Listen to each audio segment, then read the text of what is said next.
বয়া, তুমি সত্যি বিশ্বাস করো তো যে অর্জুন আমার কোনো ক্ষতি করেনি? করি। জানো তো বয়া, অর্জুন আমায় মারেও নি, ধরেও নি, ও আমাকে নিজে খাইয়ে দিয়েছে, তুমি জানো? মলমও লাগিয়ে দিয়েছে। আমি বিশ্বাস করি তো মিলি। কিন্তু কেন বিশ্বাস করছো? আমায় খুব ভালোবাসো বলে? শুধু তা নয় মিলি, আসলে কি বলো তো মিলি, আমরা অনেক সময় যেটাকে ঠিক বলে ভাবি সেটা ঠিক হয় না, আবার যেটাকে ভুল ভেবে বসে থাকি সেটাই ঠিক হয়।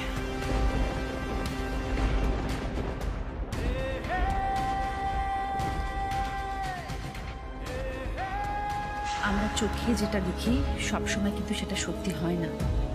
মানুষের বাইরেটা যেরকম হয় সবসময় ভেতরটা তা হয় না।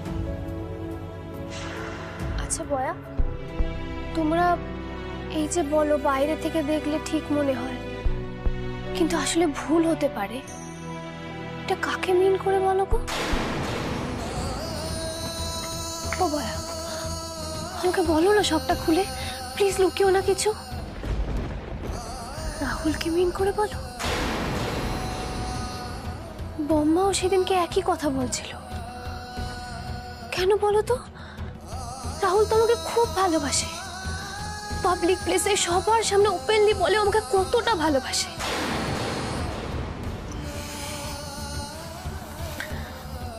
ভালো না হয় বাসে সেটা বুঝলাম, কিন্তু সম্মান করে কি? রাহুল দাদা তোমাকে সত্যি ভালো রাখতে পারবে তো মিলি? এবার ভেবে দেখো, যদি সত্যি মিলির সঙ্গে তোমার বিয়েটা না হয় তাহলে কি হবে? তাহলেই তোমাদের জুটিটা, রাহুল মিলির জুটিটা মার্কেট থেকে জাস্ট ভ্যানিশ হয়ে যাবে। ইয়েস, আর এতে ওয়াক ওভার পেয়ে যাবে কি জানো? অর্জুন। তাই আমাদের অবিনাশকেও কিন্তু হাতের মধ্যে রাখতে হবে। প্রতি পদে ভবিষ্যতে আমাদের ওকে প্রয়োজন হবে, হতে বাধ্য। তাই বলছিলাম যে দুদিন বাড়ির বাইরে রাত কাটিয়েছে বলে মিলিকে বিয়ে করব না, এরকম ভাবনাটা কিন্তু বোকামো। তাই নাকি বাবা? দু রাত কিডন্যাপারের সাথে থাকার পর মিলিকে যদি তোমরা অ্যাকসেপ্ট করতে পারো, তাহলে চন্দ্রাকে এই বাড়ি থেকে বের করে দিয়েছিলে কেন?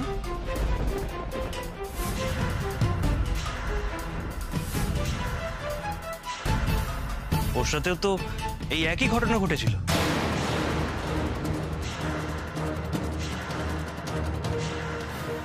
এরপর যদি চন্দ্রার গ্রেট ব্রাদার অর্জুন এসে হুজ্জুতি করে,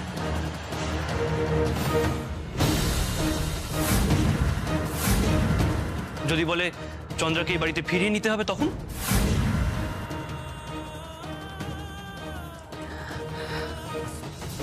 দাদা, অনুজ কিন্তু কথাটা ভুল বলছে না, এটাও একবার ভেবে দেখুন দাদা। একজনকে মেনে নিলে আরেকজনকেও কিন্তু। মিলি ডিআইজির মেয়ে, এটা তো ভুলে গেলে চলবে না।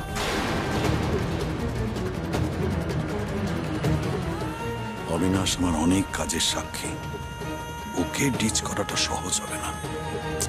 কি যে করি। আমি বলছিলাম কি যে গুরুদেবের সঙ্গে না আমি একবার পরামর্শ করে দেখি যে উনি কি পরামর্শ দেন, তারপর না হয় একটা কোনো ডিসিশন নেওয়া যাবে। তুমি বলো, যদি কেউ খিদে সহ্য করতে না পারে তাকে তার ভালোবাসার মানুষ বলবে উপোস করে থাকো? ঠান্ডা জলে চান করলে তার ঠান্ডা লাগে, এটা জানা সত্ত্বেও তার ভালোবাসার মানুষ তাকে বলবে তুমি ঠান্ডা জলে চান করো? তাকে বাধ্য করবে? তুমি পারবে? তুমি যাকে ভালোবাসো তাকে এটা বলতে পারবে মা? আমার দোষ নিও না মিলি, আমি কথাগুলো তোমাকে না বলে থাকতে পারলাম না।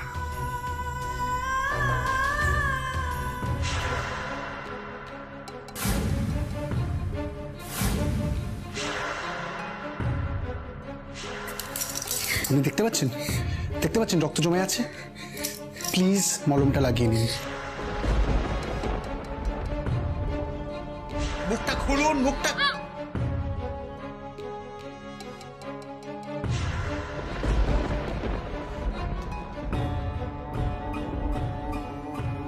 মিলি, কমলেশ আর রূপসা এসছে, একবার ড্রয়িং রুমে এসো।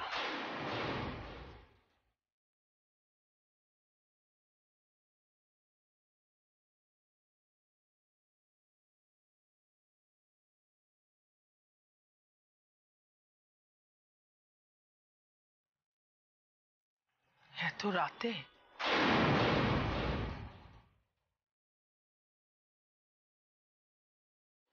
ওই তো অবিনাশ দা এসে গেছেন। আরে এসো। অবিনাশ দা, মিলি কোথায়? মিলি এলো না? না, আসছে, ওরা আসছে। খাও না, চা খাও না তোমরা, প্লিজ। হ্যাঁ নিচ্ছি। ওই তো মিলিমা, এসো। মিলি এসো, আমার পাশে বসো তো, এসো।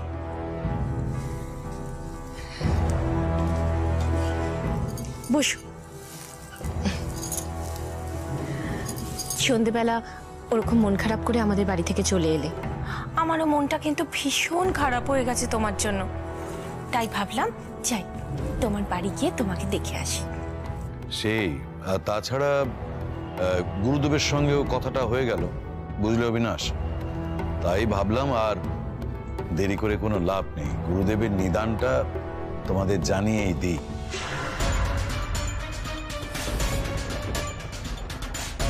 কিসের নিদান?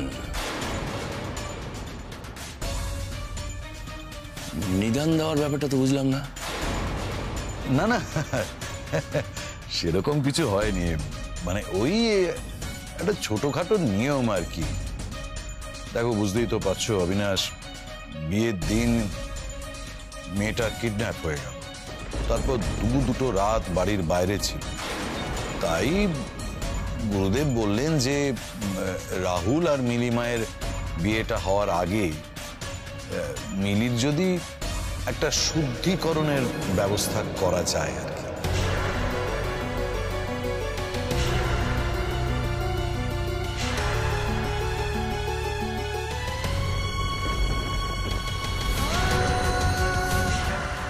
শুদ্ধিকরণ কেন? আমাদের মেয়েকে কিডন্যাপ করা হয়েছিল বলে সে কি অশুদ্ধ হয়ে গেছে নাকি? রাহুলের সঙ্গে এই ছেলেটির শত্রুতা আছে বলে ও কিডন্যাপ করেছিল, তাছাড়া তো মিলির সঙ্গে আর কোনো যোগাযোগ নেই। না কমলেশ, দেখো, মানে মিলির তো কোনো দোষ ছিল না। না, আসলে অবিনাশ, তুমি তো জানো যে আমাদের পরিবারে গুরুদেবের কথাই শেষ কথা, তাই ওনার কথার উপর আমরা কেউই কথা বলতে পারি না, মানে কথা বলা যায় না আর কি।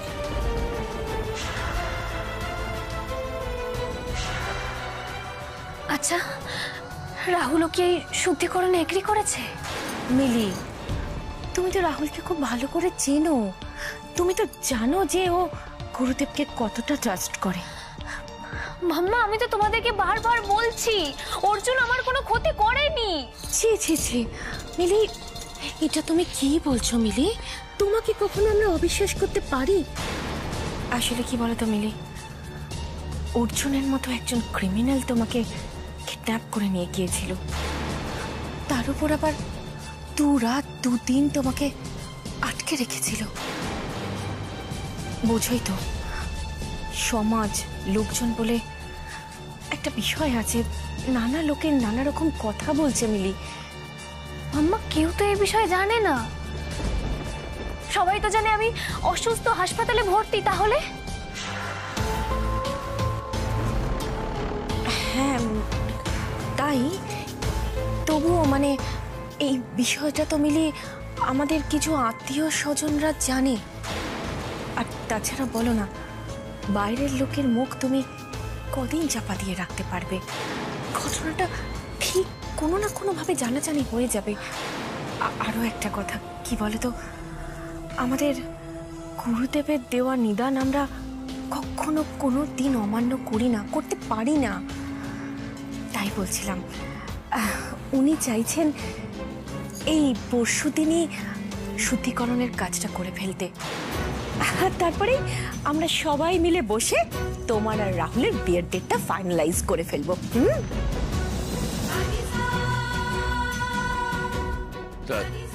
তার মানে শুদ্ধিকরণ না হওয়া পর্যন্ত বিয়ের ডেটটা ফাইনাল হবে না, তাই তো কমলেশ? না না চিচি, আমি সে কথা কখন বললাম? আসলে কথাটা তো আমি বলছি না অবিনাশ, কথাটা বলেছেন আমাদের গুরুদেব, তাই গুরুদেবের কথা তো আমাদের মানতেই হবে।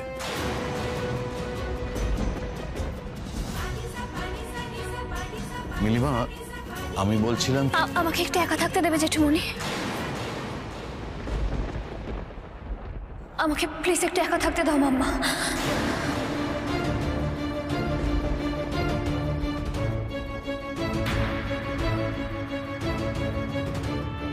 তাহলে অবিনাশ ওই কথাই রইল।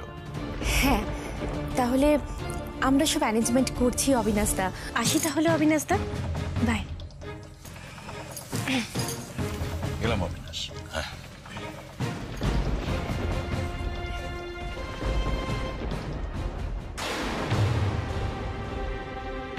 রাহুল কি এটা চায়? আমি অশুদ্ধ, তাই আমার শুদ্ধিকরণ করাতে হবে? আমি তো কিছুই বুঝতে পারছি না। সব চেনা মানুষগুলো এরকম অচেনা হয়ে যাচ্ছে কেন? আগে কিছু হলে তাও না আমি রাহুলের কাছে গিয়ে বলতাম, এখন আমি কার কাছে যাব, কাকে বলবো? কিছুই তো বুঝতে পারছি না আমি। না না, সত্যিই তো রাহুল চায় যে আমার শুদ্ধিকরণ হোক, মাম্মা তো তাই বললো। কিন্তু বম্মা কি তাই চায়? বম্মা কি জানে কি হচ্ছে? শুদ্ধিকরণের ব্যাপারটা কি বম্মা জানে? উফ, বম্মার সাথে যদি একবার কথা বলতে পারতাম তাহলে একটু শান্তি হতো। আসুন দিদি, আসুন। দেখো নীলিমা, কে এসেছেন? বম্মা, বম্মা, জানো আমি তোমার কথাই ভাবছিলাম। মিলি, তোর নামে আমি কালীঘাটে পুজো দিতে গেছিলাম। কদিন যা গেল মেয়েটার। সাবিত্রী দি, এতে প্রসাদ আছে, সবাইকে দেবেন। তুমি আমার কাছে কিছুক্ষণ থাকবে প্লিজ? আমার না তোমার সাথে খুব জরুরি কথা আছে। আমার সাথে জরুরি কথা? কি বল না। আপনারা কথা বলুন, আমি আসি। বসুন না, বসে কথা বলুন। মিলি, কি হয়েছে রে? তোর মুখটা আমি শুকনো লাগছে কেন? তুমি শুদ্ধিকরণের কথাটা শুনেছো মাম্মা? আজকে মাম্মা আর জেঠুমনি এসেছিল। এই জন্যই আজকে আমি কিচ্ছু না জানিয়ে ওরা এসেছিল। রাহুলও নাকি এটা চাই জানো মাম্মা? গুরুদেব বলেছেন বলে নাকি ওনার কথা রাহুল অমান্য করতে পারছে না। আচ্ছা মাম্মা, তোমার মনে আছে তুমি মেহেন্দির দিন আমাকে বলেছিলে যে চোখের সামনে দেখে যেটাকে ঠিক বলে মনে হচ্ছে সেটা ঠিক নাও হতে পারে, আবার যেটাকে ভুল মনে হচ্ছে হয়তো সেটাই ঠিক। মনে আছে তোমার? এটা তুমি কেন বলেছিলে মাম্মা? রাহুলকে মিন করে বলেছিলে তুমি?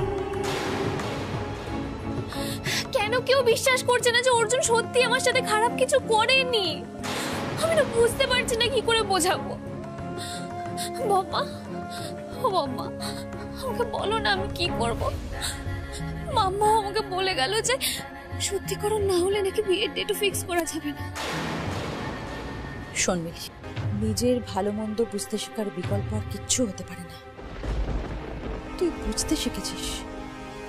তোর মনে যে প্রশ্নটা আসছে তাকে অবহেলা করিস না। আমার মনে হয় মেহেন্দির দিন আমি যার কথা বলেছিলাম সেটা তুই বুঝতে পেরেছিস। তোকে আমার একটা কথাই বলার আছে, নিজের মান সম্মান বিসর্জন দিয়ে জীবনে কখনো কিচ্ছু করিস না। তাতে যদি জীবনের সবচেয়ে ইম্পর্টেন্ট লোককে হারাতে হয়, হারাবি। নইলে নিজেই আফসোস করবি না। এবার আমার যাওয়া উচিত, বাড়ির সবার কাছ থেকে লুকিয়ে তোর কাছে এসেছি। ওরা জানতে পারলে তোর কি ক্ষতি করবে ভগবান জানে। আমি এবার আসি রে নীলিমা, ভালো থাকিস কেমন?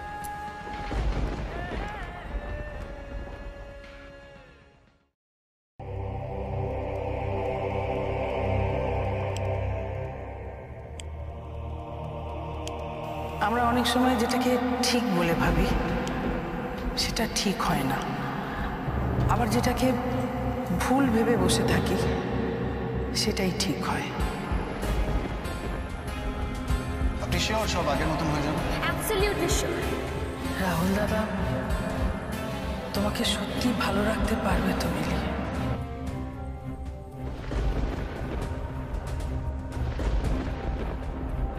নিজের মান সম্মান বিসর্জন দিয়ে জীবনে কখনো কিচ্ছু করিস না। আমি কিছু বুঝতে পারছি না মা, কে ঠিক কে ভুল, আমি যেটা করছি সেটা ঠিক কিনা, আমার সাথে যেটা হচ্ছে সেটা ঠিক কিনা। আমার মধ্যে অনেক প্রশ্ন মা, অনেক প্রশ্ন, কিন্তু আমি কি করবো বলো তো মা?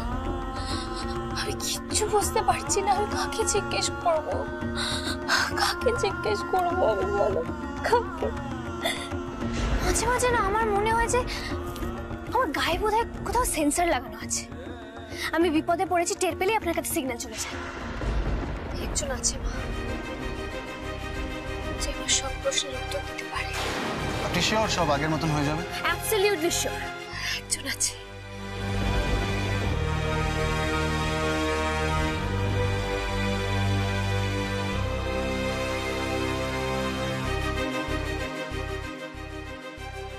তাই তো, এই ভোর রাত্রিবেলা কেউ কারোর ফোন তোলে নাকি? কিন্তু আমাকে তো ওনার সাথে কথা বলতে হবে। যতক্ষণ ওনার সাথে কথা বলছি আমার শান্তি হবে না, কিছুতেই শান্তি হবে না। উনি আমার সব প্রশ্নের উত্তর দিতে পারবেন। ফোনে তো পাচ্ছি না, লাগছেই না নাম্বারে। ওনার সাথে কি করে কথা বলবো, কিভাবে যোগাযোগ করবো ওনার সাথে? না না, যেভাবেই হোক কথা বলতে হবে। ওনার সাথে আমাকে দেখা করতে হবে, যেভাবেই হোক। এই রে, তারাদা দুর্গাদা তো এখানেই বসে আছে। এবার আমি কি করে বেরোবো ওদের সামনে থেকে? হে ভগবান, কি করে বেরোই আমি?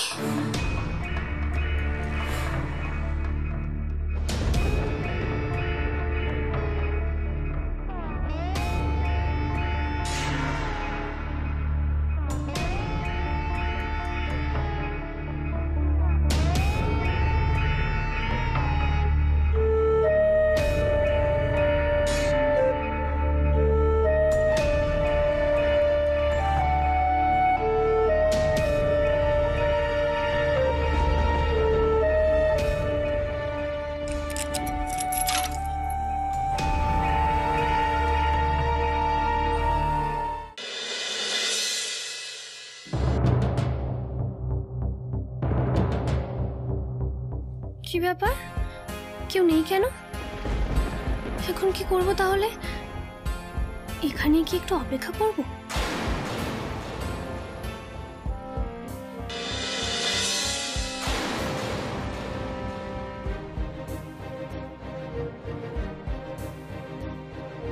তিতলি রানীকে ফলো করলে কি জানতে পারবো অর্জুন কোথায়? হ্যাঁ, ও যাবেই অর্জুনের কাছে।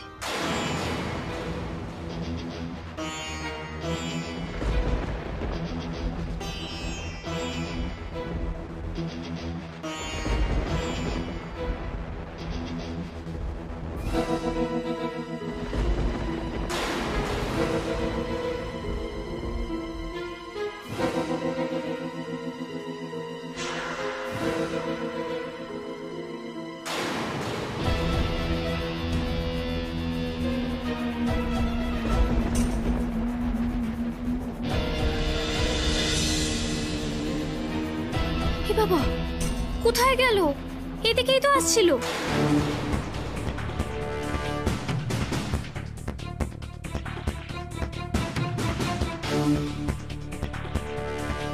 ওই তো, ও তিতলি তো।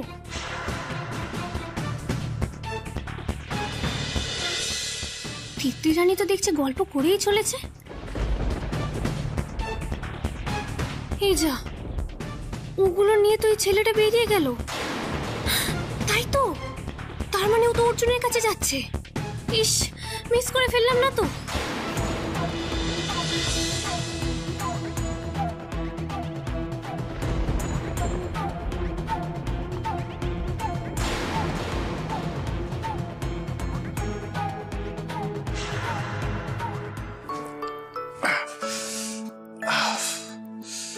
শুয়ে বসে থাকতে ভাল লাগছে না।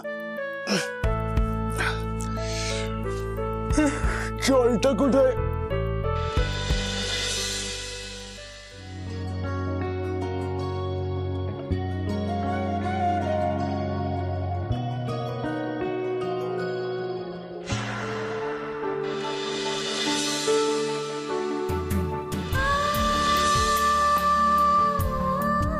একেবারে বোকা মেয়ে একটা। এতক্ষণে বোধহয় রাহুলের সাথে বিয়েটাও হয়ে গেছে। ভুগবে, এবার সারা জীবন ভুগবে।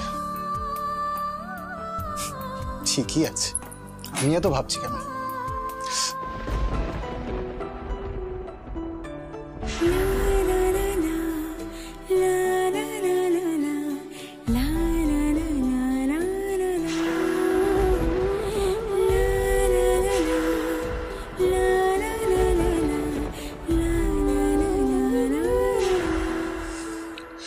না ধর, এসব কি ভাবছি আমি? এই এতদিন ঘরে বন্ধ থাকতে থাকতে আমারও মাথা খারাপ হয়ে গেছে।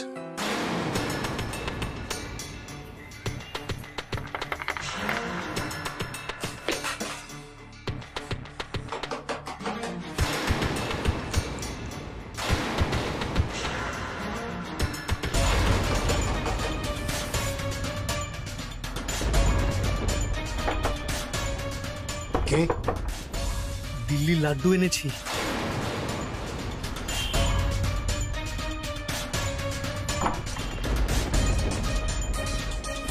চলে তাড়াতাড়ি।